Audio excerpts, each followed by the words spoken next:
Hey everybody, it's Armin. So today I come to you with another teardown analysis video. So you may recognize this car. This is Mr. Klug's car.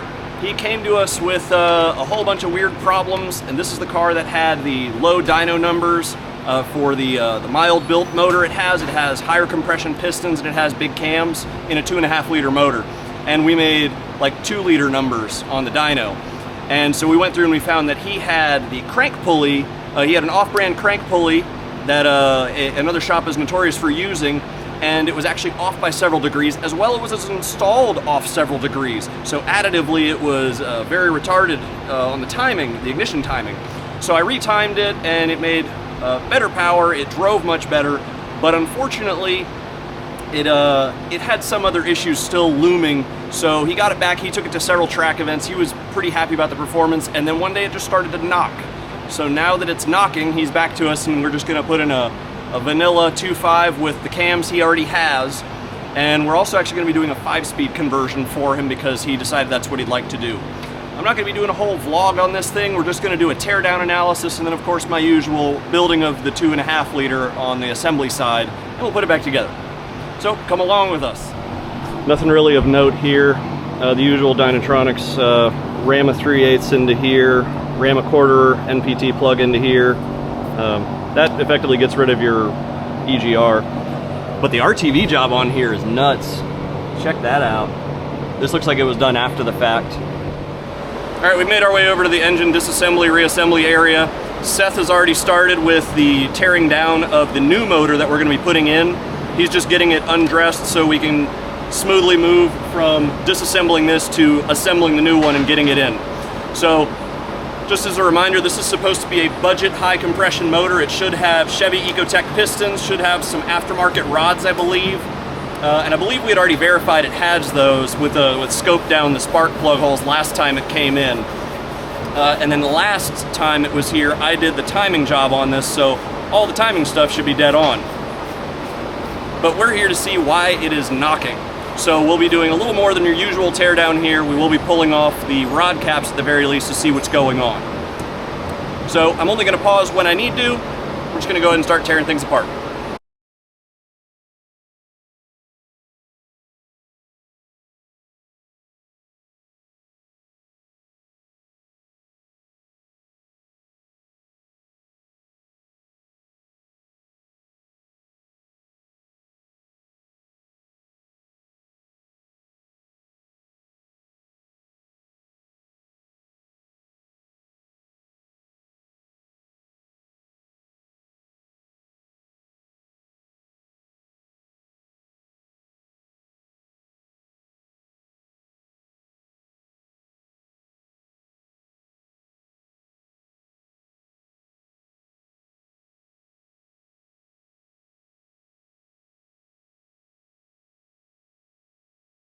Okay, we have our first fun thing. Check this out. Let me get a light on this. Look at that. So this is our VBT solenoid, and as you can see, it has picked up a lot of debris.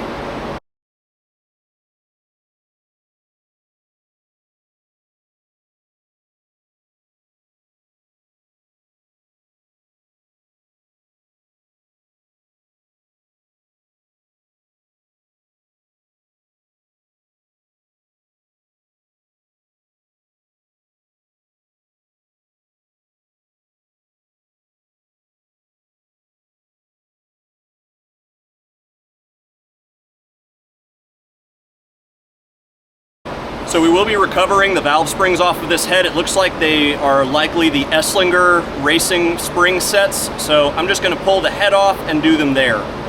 This does have ARP head studs, so we're gonna go ahead and pull the head. I did drop one of the lash caps down into the oil pan, but we're pulling the oil pan, so we'll find it.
So I'm gonna get Seth to just yank the head off now, sit it on the ground. He's gonna start with removing the valve springs.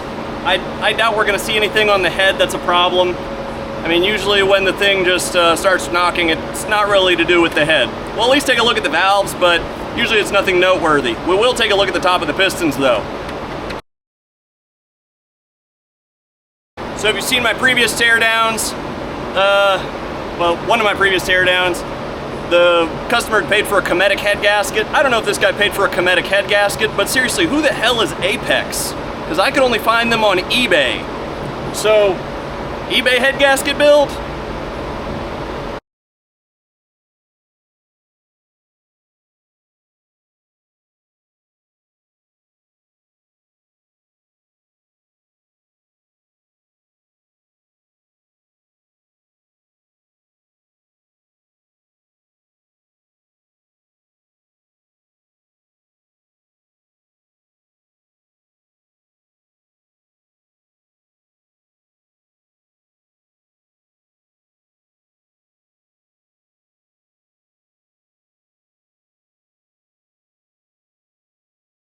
All right, we're gonna pull the camera over here and I'd like to show you a couple of things that I'm observing.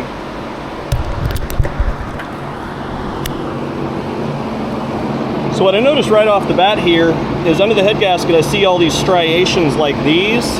These are what usually happens when you use a roloc disc. So like this guy, this is the sanding disc, but I mean the roloc is the one that has kind of the meshy head to it, like these guys. This is the kind of finish it leaves behind. So this clearly wasn't like, they didn't put the pistons and the rods in there after decking it. It was probably just thrown in there if I had to guess. I mean, this is poor workmanship though. This should not be done. You should never use a roloc disc on your head gasket surface. And if this were remachined, then you'd clearly see machining marks, not all of this. So if you saw, I was wiping all this down. This is now what remains, these marks. They don't rub off. So it's definitely some poor quality workmanship for assembly on this. Now, Seth went ahead and tapped all of these with a hammer, and number 2 made a clicking noise. So we're betting on number 2 being the culprit here for the bearing failure. We're gonna go ahead and continue by flipping the thing over, pulling the oil pan and doing some observation.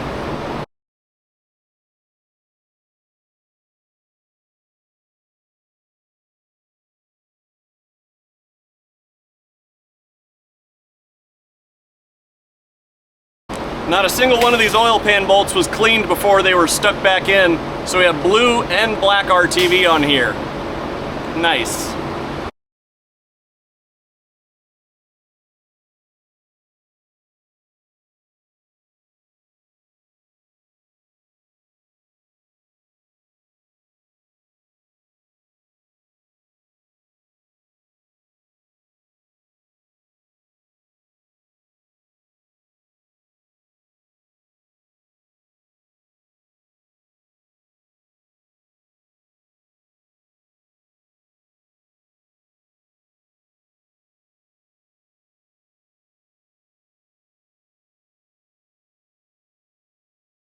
Okay, we've got the pan out. Let's take a look in here. We already see the bearing material, and we found the lash cap I dropped. So very obvious, we've got a lot of material in here. Nothing we didn't already expect. This was why it came in, of course. And there's the lash cap I lost. There you are. That's mine. Cool. So I'm gonna get him to go start cleaning that thing out. Now I gotta roll the motor over and pull rod bearings. Okay, we're going to start washing it.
This is possibly the most RTV I've ever seen a rear main seal. This is crazy. Look how much RTV is in here. This is wild. Holy crap. That wasn't helping it seal at all. That was just there for fun, I guess.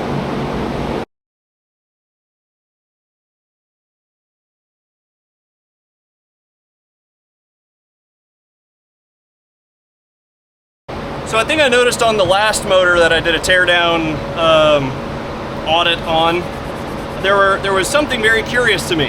So these main bolts are one-time use. That means if you remove them, you must replace them. Well, on the last audit I did, they were supposed to be ARPs. They weren't. They were stock, which to me means they never were removed.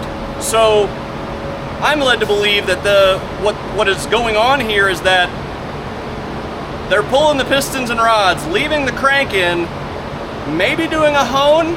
I don't think so, because if we're already skipping steps, why even bother with a hone? Dropping pistons and rods in and just sending the car out. So I guess I'll be the first person pulling these main caps off.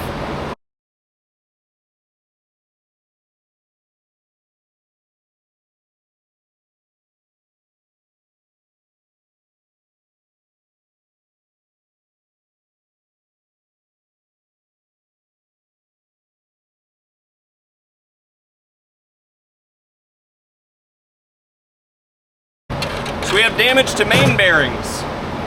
It's kind of surprising. Usually we have damage to rod bearings first, but we have damage to main bearings here. There's some speckling there, definite wear there, speckling here, and heavy speckling there. The wear there follows along with if we have a problem with cylinder 2. I'm just going to pitch this up. So I know I did get ahead of myself here. I pulled the girdle before I pulled any of the rod bolts, but don't matter.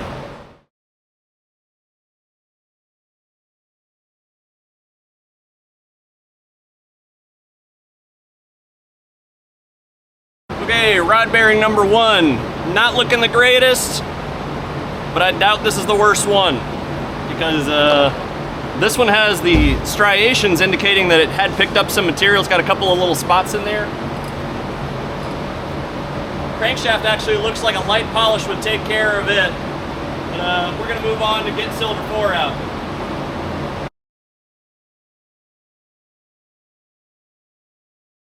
All right, moving over to cylinder 4. We've got some scarring on the edges here. Not sure what to make of that. Let's see what the other half looks like. Yeah, there's some wear here. I'd be curious if these were even plastic aged, because this isn't my area of necessarily expertise, but I wonder if the wrong size bearing going on here would have caused it to pinch in right here. I don't know if you know, let me know. But yeah, you can definitely see there's wear inside of that one. So on to 2 and 3.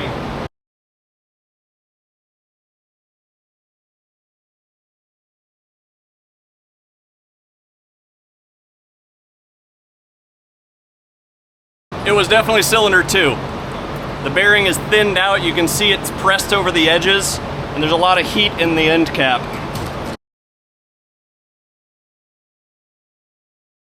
But yeah, and this is the other side of the bearing on cylinder 2's rod. It's also pressed out. It has a little more damage than the lower half.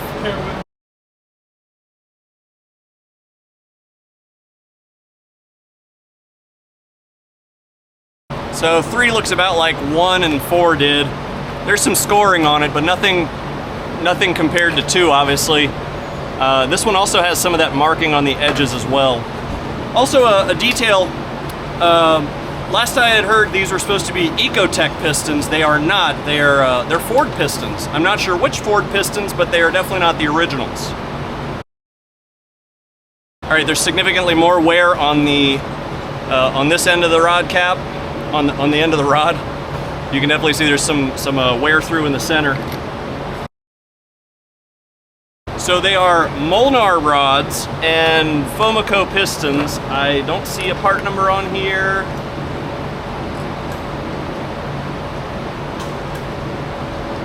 I do not know which pistons these are. So I'm gonna bring the camera over and show you guys the mains and the rods on the actual the bearing surfaces on the crank itself. Let's see if I can get this to not look terrible. Hold on. There we go.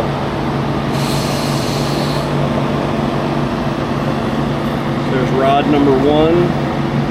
That's main number 2. That's rod number 2, and as you can definitely see the damage on that one. Main number 3, that one has some damage to it, as we had seen on the bearing itself. Rod number 3, you can see some of the damage there. The rest of these just have essentially lighter scoring comparatively. But there's definitely damage to 2. We won't be reusing this. This will go off as a core. Oh man, it looks like there's some really fun damage on the other side. Let's roll this thing over.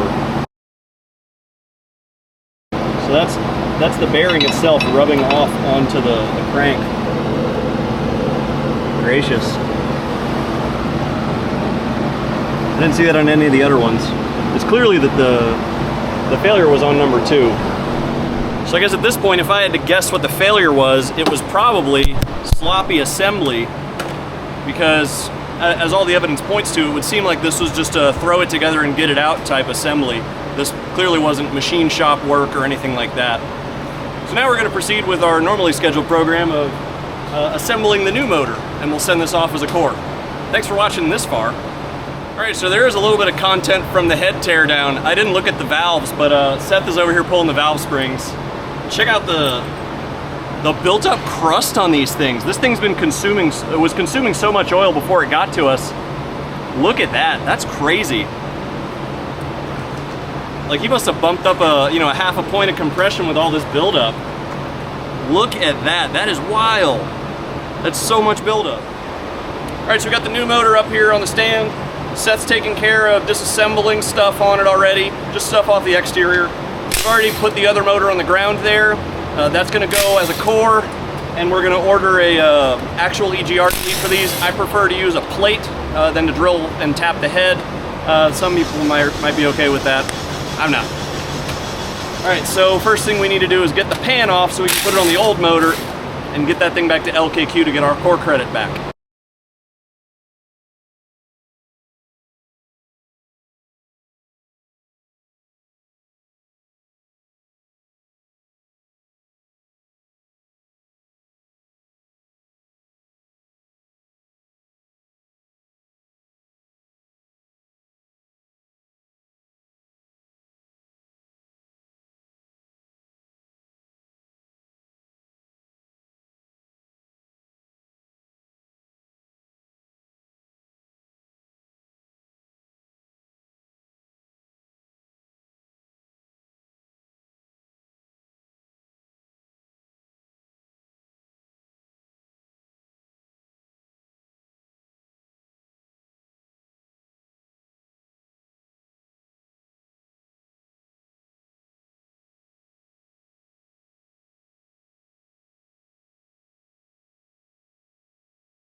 Well, we're going to go ahead and start installing the valve springs here in just a second.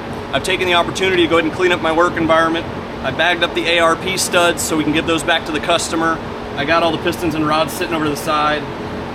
Cleared up a bunch of the metal crap that was on the drip pan down here, and moved around a bunch of stuff on the table, as well as I got out our pile of parts. So unlike the previous build that he had done by the other shop, we're going to be replacing out the thermostat with a brand new one. And then we're going to replace out the rear main seal, the pickup tube, etc., you know, the usual stuff. So let's go ahead and start in on doing these valve springs.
All right, I'm gonna take a small break. I'm gonna go get some paper, have a drink of water and a snack, and I'm gonna write down all the bucket sizes we have before we go throwing the cams on here and spinning them over so we know what our calculation will be.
Okay, what you just witnessed a second ago is I was struggling to get this last bucket in. It wouldn't fit at all. It wasn't like it was even starting, it was just refusing. So what I did is I repressurized the cylinder, I just compressed the spring down, released it, and it fits now. So I guess it was just off a little bit. I haven't experienced that before though, so curious. Either way, I moved it off of TDC again. We're ready to go ahead and throw these cams in and start measuring lash.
Alright, so we've gone through our second round of lash measurement. I'm gonna go ahead and make one more adjustment to the buckets because we're really close, but I'm not satisfied. I'll show.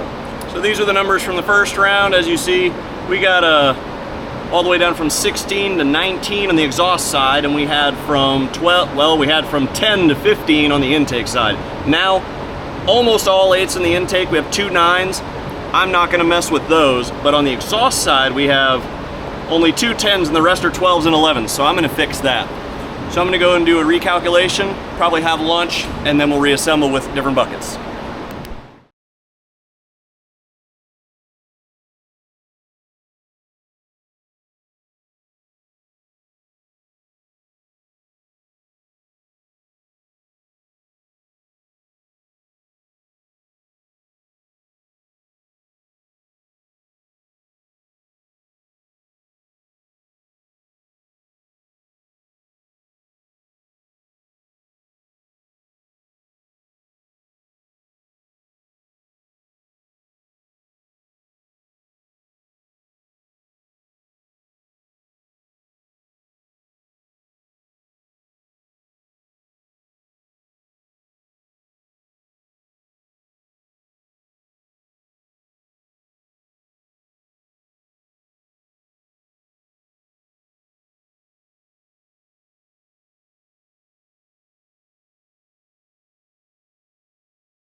I'm gonna take a small break and do some mopping because I've made a mess over here. But our next steps are gonna be the rear main seal and the balance shaft delete. Then we can take care of doing the oil pan, the timing, etc.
Okay, Seth took care of cleaning up a couple of things for me. We've got all of the timing components now all completely cleaned up.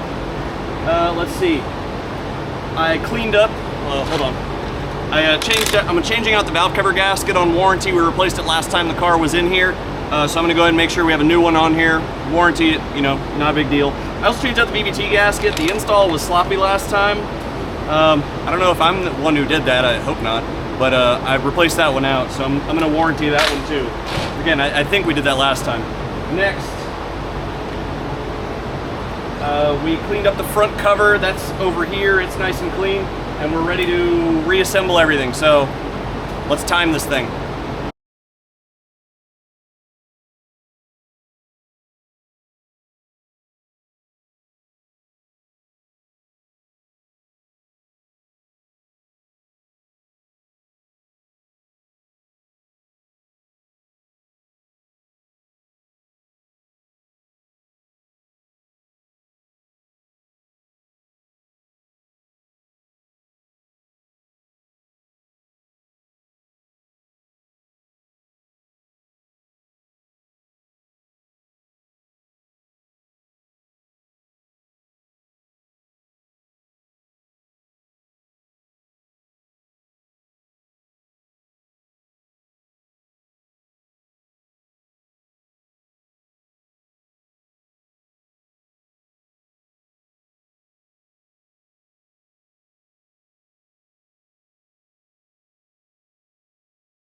Well, it looks like we're done with assembling this motor. We're gonna go ahead and get it installed, but that's the end of this video. Thanks for watching, and have a nice day.